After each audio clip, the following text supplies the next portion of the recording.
ప్రస్తుతం మనం తెనాల్లో ఉన్నాము. తెనాల్లో యాదృచ్ఛికంగా ఈరోజు బాధాకరమైన విషయం ఏంటంటే ఐతా నగర్కి సంబంధించి ఇద్దరు విద్యార్థులు విదేశాల్లో వేరు ప్రాంతాల్లో 4 రోజుల వ్యవధిలో చనిపోవడం అనేది చాలా బాధాకరమైన విషయం. ఈ ఇద్దరు విద్యార్థుల్లో ఒకరు రవితేజ. ఆ రవితేజ అనే వ్యక్తి అక్కడ పార్ట్ టైం జాబ్ చేసుకుంటూ చాలా బిలో మిడిల్ క్లాస్ ఫ్యామిలీ నుంచి అమెరికా వెళ్ళి 11 నెలలైంది. అక్కడ పార్ట్ టైం జాబ్ చేసుకుంటూ తను బ్రతుకు నడుపుతూ ఉన్నాడు. అయితే అక్కడ ఉన్నటువంటి స్విమ్మింగ్ పూల్లో అతను చనిపోవడం జరిగింది. ఇది జరిగిన 4 రోజుల తర్వాత యాదృచ్ఛికంగా అదే ప్రాంతం ఏదైతే తెనాలి ఐతనగర్లో ఉన్నటువంటి అదే ప్రాంతానికి సంబంధించినటువంటి ఈ హారిక ఏదైతే తను న్యూట్రిషనిస్ట్ గా అక్కడ హైయర్ స్టడీస్ చేస్తుంది, తను రోడ్ యాక్సిడెంట్ లో చనిపోవడం నిజంగా బాధాకరమైన విషయం. అయితే ఇందులో వీరి మృతదేహాలు తిరిగి తెనాలి రావడానికి ఎంతో కష్టపడ్డారు అక్కడ ఉన్నటువంటి వారి తల్లిదండ్రులు, అదేవిధంగా అక్కడ ఉన్నటువంటి వారి మిత్రులు. రవితేజ విషయం అయితే నిజంగా అక్కడ ఫ్రెండ్స్ అందరూ కలిసి ఫండ్ వేసుకొని తను తీసుకున్నటువంటి లోన్ ద్వారా ఇక్కడ సొంత ఊరికి చేరుకున్న ప్రయత్నం. అయితే 4 రోజుల తర్వాత ఏదైతే రోడ్ యాక్సిడెంట్ లో చనిపోయినటువంటి హారిక, ఈ హారికకు సంబంధించి విషయంలో పెమ్మసాని గారు ఇనిషియేషన్ తీసుకొని అక్కడ వారితో మాట్లాడి తన మృతదేహాన్ని తెనాలి తరలించడం జరిగింది. తెనాలిలో ఉన్నటువంటి ఇక్కడ నారా లోకేష్ గారు ఇనిషియేషన్ తీసుకొని ఇక్కడికి వచ్చిన మృతదేహాన్ని వారి ఇంటి దాకా చేర్చడం జరిగింది. అయితే వీరిద్దరిది వేరు ప్రాంతాల్లో, ఒకళ్ళేమో ఒక్లహామా, మరొకళ్ళేమో టెక్సాస్ లో విడివిడిగా 4 రోజుల వ్యవధిలో చనిపోవడం నిజంగా బాధాకరమైన విషయం. అయితే వారి ఇళ్ళ దగ్గరికి వెళ్ళి అక్కడ పరిస్థితి ఏంటి, ఆ తల్లిదండ్రుల బాధ ఏంటో ఒకసారి తెలుసుకునే ప్రయత్నం చేద్దాం. శ్రీనివాసరావు గారు పాపం ఎంతో కష్టపడి బ్యాంక్ లోన్ తీసుకొని మరి అమ్మాయిని చదివించడానికి పంపించారు. ఏం చెప్పాలనుకుంటున్నారు దీని గురించి? పిల్లల లోన్ గురించి నాకు ఇది కాదు సార్. అసలు మా పిల్లలు అయిపోయిందని అసలు మాటలు రావట్లేదు. అసలు పరిస్థితి ఎవరు తల్లిదండ్రులు, పేద తల్లిదండ్రులు అసలు పంపకూడదు సార్ అమెరికా అనేది. కష్టం చేసుకుని కూడా ఉపయోగం లేదు. మీ ఇష్టపూర్వకంగానే పంపించారా? ఇష్టపూర్వకంగానే పంపాను సార్, ఇష్టపూర్వకంగానే పంపాను. పిల్లకి ఇష్టం అయింది, కాకపోతే నా టైం బ్యాడ్. చివరిసారిగా అమ్మాయితో ఎప్పుడు మాట్లాడారు? ఆ రాత్రి 12 గంటలకు కూడా మాట్లాడా సార్. ఆ యాక్సిడెంట్ శనివారం నైట్ 12 గంటలకు కూడా మాట్లాడాను సార్. నేను నాన్న ఇంకేముంది, నేను బ్యాంక్ లోన్ కూడా అప్లై చేశాను, ఆ మెసేజ్ పెట్టానని చెప్పారు. బ్యాంక్ మెసేజ్ కూడా పెట్టింది. ప్లస్ నా దగ్గర కూడా 2-3 లక్షలు ఉన్నాయి, కట్టుకుంటాను, మిగతా 5 లక్షలు వేసి కట్టుకుంటానని చెప్పింది పిల్ల. పార్ట్ టైం చేసుకున్న డబ్బులు. సో ఇంకా ఏం మాట్లాడారు అంటే రోజు మాట్లాడుతుంటారు? మేము డైలీ మాట్లాడుకుంటాం సార్. అమ్మ ఎట్టుండవు ఏందని అడుగుతాం సార్. నేను ఎక్కువ అడగను.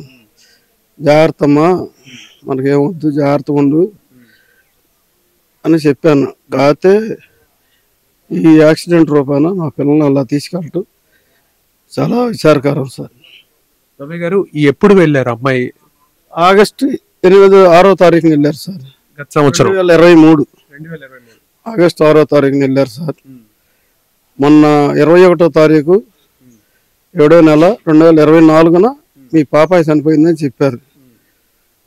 పాపాయి చనిపోవటం ఏంటి సార్ అని అడిగాను. అడిగితే ప్రొఫెసర్ గారు అంట, ఆయనకి వాళ్ళు ఫోన్ చేశారు అక్కడి నుంచి. ప్రొఫెసర్ గారు అయితే ప్రొఫెసర్ గారు మాకు చెప్పారు. దిగ్భ్రాంతికి గురయ్యాం, మాకేం అర్థం కాలేదు. మా పిల్లలు అక్కడ ఉండాలి ఫోన్లు చేసి, మా పెద్దలంతా, మా ఇంటి పెద్దలు వీళ్ళంతా కలిపి కూర్చుని అక్కడి నుంచి సెట్ చేశారు సార్. మన ఎంపీ గారు పూర్తిగా సహకరించారు సార్. మా పిల్లల్ని తీసుకురావటానికి శత విధాల ప్రయత్నం చేసిన ఎంపీ గారికి, మరి ఎమ్మెల్యే గారికి, మరియు ఆలపాటి రాజేంద్ర ప్రసాద్ గారికి,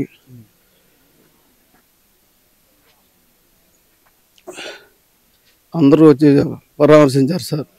నారా లోకేష్ గారు ఫస్ట్ ట్విట్లో అరగంటలోనే స్పందించారు సార్. పెట్టంగానే వారి ఆధ్వర్యంలోనే తన నుంచి నాకు ఫోన్ వచ్చింది సార్. మీ పిల్లలు మేము చూసుకుంటున్నాము, మీకేం భయం వద్దు, మేము చూసుకుంటాం అని చెప్పారు సార్. తర్వాత మన ఎంపీ గారిని పూర్తిగా సహకరించి మన పిల్లల్ని పంపడానికి పూర్తిగా సహకరించారు సార్. పెంసాని చంద్రశేఖర్ గారికి దండాలి సార్. బాబాయ్ గారు, పాపని చివరిసారిగా ఎప్పుడు చూశారు? నేను శనివారం రాత్రి చూశాను సార్. తెల్లారు యాక్సిడెంట్ 10 గంటలకి అయింది సార్. ఊరు వెళ్ళిన తర్వాత, అమెరికా వెళ్ళిన తర్వాత ఇంక రాలేదు సార్. అసలు ఫస్ట్ టైం అక్కడికి ఆగస్టు 6న వెళ్ళారు. మళ్ళీ 7 రూపాయలు వచ్చింది అంతే. అనుకోని సంఘటన, యాక్సిడెంట్ అనేది. అవునండి. దాని గురించి ఏమైనా చెప్తారా? ఏం చేస్తాం సార్, అనుకోని సంఘటన. నాకు గుండెలు పిండేసినంత బాధ అయిపోయింది. ఏమీ లేదు. ఒక తండ్రిగా ఫీల్ అయ్యా. ఇది ఇక్కడ హారిక వాళ్ళ అమ్మ నాన్నగారి పరిస్థితి. వాళ్ళ అమ్మగారు అయితే అసలు పూర్తిగా మాట్లాడలేని పరిస్థితిలో ఉన్నారు. ఆమెతో మాట్లాడే ప్రయత్నం చేసినా కూడా తన బిడ్డ చనిపోయిందన్న విషయం తను జీర్ణించుకోలేక గుండెలు అరిసేలాగా బాధపడి చివరికి ఆమె కనీసం పక్కన వాళ్ళతో మాట్లాడలేని పరిస్థితిలో ఉంది. ఇది ఇక్కడ తెనాల్లో ఉన్నటువంటి పరిస్థితి. ప్రస్తుతం మనతో పాటు రవితేజ తల్లి జయలక్ష్మి గారు ఉన్నారు. ఆమెతో మాట్లాడే ప్రయత్నం చేద్దాం. జయలక్ష్మి గారు, నమస్కారం. చేతికందిన బిడ్డ ఇలా అర్ధాంతరంగా చనిపోవడం నిజంగా బాధాకరమైన విషయం. ఏం చెప్పదలుచుకున్నారు? ఏదన్నా ప్రభుత్వం తరఫున సహాయం చేయమని కోరుకుంటున్నానండి. నాకు ఇంకొక బాబున్నాడు, మా భర్త లేడు. చదువుకోవటానికి కానీ నేను కొంత అప్పు చేసుకొని అక్కడికి పంపించడం జరిగింది. నా బిడ్డ అప్పు చేసి పంపించారా? అవునండి, అప్పు చేసి పంపించాను. 11 నెలలే అయ్యింది వెళ్ళి. అది కూడా కట్టలేదు. మా బాబు కాలేజ్ ఫీజు కట్టుకున్నాడు. ఏదో పార్ట్ టైం చేసుకుంటూ ఆయన అక్కడ గడుపుతా ఉన్నాడు. మాకు ఏదన్నా అక్కడి నుంచి మాకు ఇన్సూరెన్స్ అనేది దాని ద్వారా నా బిడ్డని 9 రోజులకి మా ఇంటికి చేర్చారు. మాకు ఏదన్నా ప్రభుత్వం సాయం చేస్తే, ఇంకో బిడ్డ ఉన్నాడు నాకు, ఆయన్ని ఏదన్నా ఒక లైన్లో పెట్టుకొని మేము ఎలాగోలా బతుకుతామని కోరుకుంటున్నామండి ప్రభుత్వం తరఫున. మీ భర్త గారు చనిపోయారు, మేము చాలా బాధపడుతున్నాము.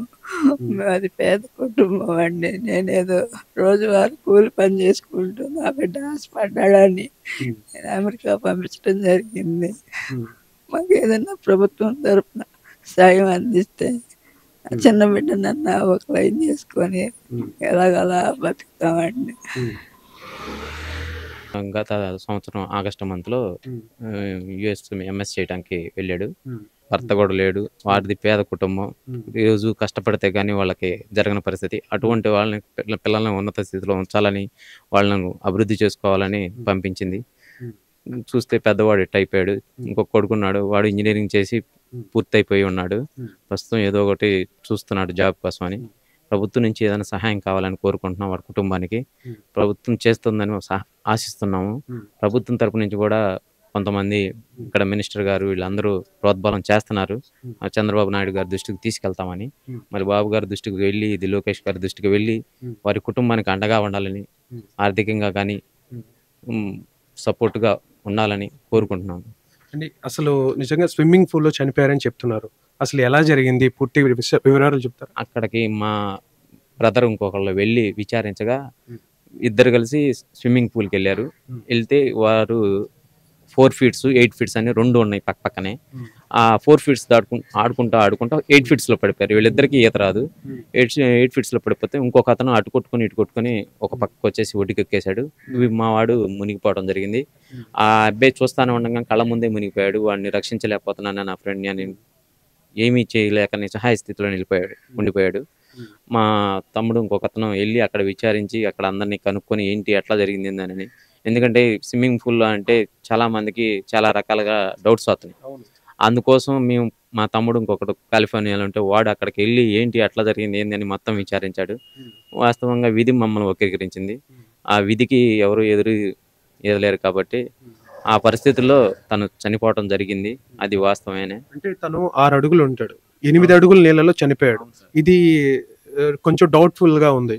అయితే ఏమైందంటే తను ఎప్పుడైతే మునిగాడో ఆ వెంటనే అన్నా నేను కొంచెం డ్యూటీలో ఉన్నాను, సాయంత్రం ఈవినింగ్ మాట్లాడతాం, మళ్ళీ చేస్తానన్నాను. ఇంకా చేయలేదు నాకు. ఇంకా అదే చివరి కాల్ మాకు మాట్లాడటం జరిగింది. అదే అండి, మీరు ఆయనతో మాట్లాడిన పరిస్థితి చూస్తే అక్కడ ఎవరితో అన్న గొడవలు కానీ ఎటువంటి సమస్యలు? అక్కడ ఎవరిని అడిగినా రవి అంటే చాలా మంచివాడు, రవి ఏ పని ఇది అని అంటే పరిగెత్తుకుంటూ మా దగ్గరికి వస్తాడని అక్కడ విచారించాం, చాలా మందిని విచారించాం. ఆస్టినాలో జరిగింది. మా ఇంకో సోదరుడు కాలిఫోర్నియాలో ఉంటే ఇది జరగగానే వెంటనే అక్కడికి చేరుకొని తను అక్కడ ఉన్న పరిస్థితులని విచారించి అక్కడ కావాల్సిన డెత్ సర్టిఫికెట్లు అవన్నీ తన వాళ్ళు చూశారు. వారితో పాటు మా వాడు కూడా తిరిగి అక్కడ ఉండి ప్రయత్నం చేస్తే 9వ రోజుకే ఇక్కడికి రావడం జరిగింది. బ్రదర్, ఇది మన ఎమ్మెల్యే గారు మనోహర్ గారి దగ్గరికి, పెమ్మసాని గారి దగ్గరికి చేరింది విషయం తీసుకెళ్ళాను సార్. మనోహర్ గారి దగ్గరికి తీసుకెళ్ళాను. మనోహర్ గారు వెంటనే స్పందించారు. వాళ్ళ కుటుంబాన్ని అండగా ఉంటాం, నేను తీసుకెళ్తాను, నేను పై దృష్టికేనా అని చెప్పారు. అలాగే మన సెంట్రల్ మినిస్టర్ అయినటువంటి పెమ్మసాని చంద్రశేఖర్ గారు స్పందించి వెంటనే ఫోన్ చేసి ఆ కుటుంబంతో ఫోన్లో సంభాషించి నేను ధైర్యంగా ఉండండి, బాధపడమాకండి అని చెప్పారు. మళ్ళీ వాళ్ళ తరపున పార్టీ ఆఫీస్ నుంచి తన పిఏని ఇంటి దగ్గరికి పంపించారు. మీకు అండగా ఉంటాము మేము, నేను మాట్లాడతాను అని చెప్పారు. ప్రభుత్వంతో కూడా నేను మాట్లాడి సంప్రదించి మీకు ఏదో సహాయం చేస్తామని చెప్పారు మనకి. సో ఇది ఇక్కడ పరిస్థితి.